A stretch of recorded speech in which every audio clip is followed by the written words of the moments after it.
Prima di iniziare questa chiacchierata mi ha detto che questa forza gliel'ha sempre data Miriam. Me l'ha insegnata, non data. Me l'ha insegnata Come? lei. Con l'amore che aveva per ogni cosa. Con l'amore.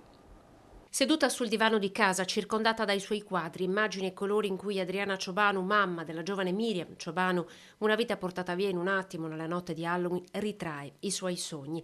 C'è il ritratto di Miriam e quello di Charlie, la sorella, c'è l'immagine di Gesù in croce.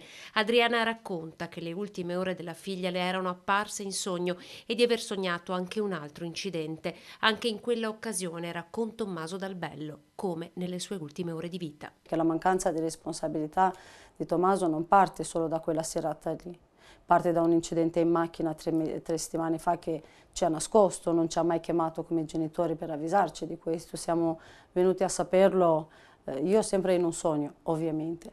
E mio Cioè marito, lei aveva visto quell'incidente sì, infatti prima... gliel'avevo scritto anche alla Miriam, sì. Ma lei, Adriana, crede che sia andata diversamente quella notte? Ma certo che sì. Cioè? Questa è un'opinione che mi sono fatta dalle poche cose che so. Sicuramente andrò a fondo, perché il telefono di Miriam è adesso in mano ai carabinieri e Miriam aveva l'abitudine di salvare qualunque cosa e per certo so che determinate cose verranno fuori.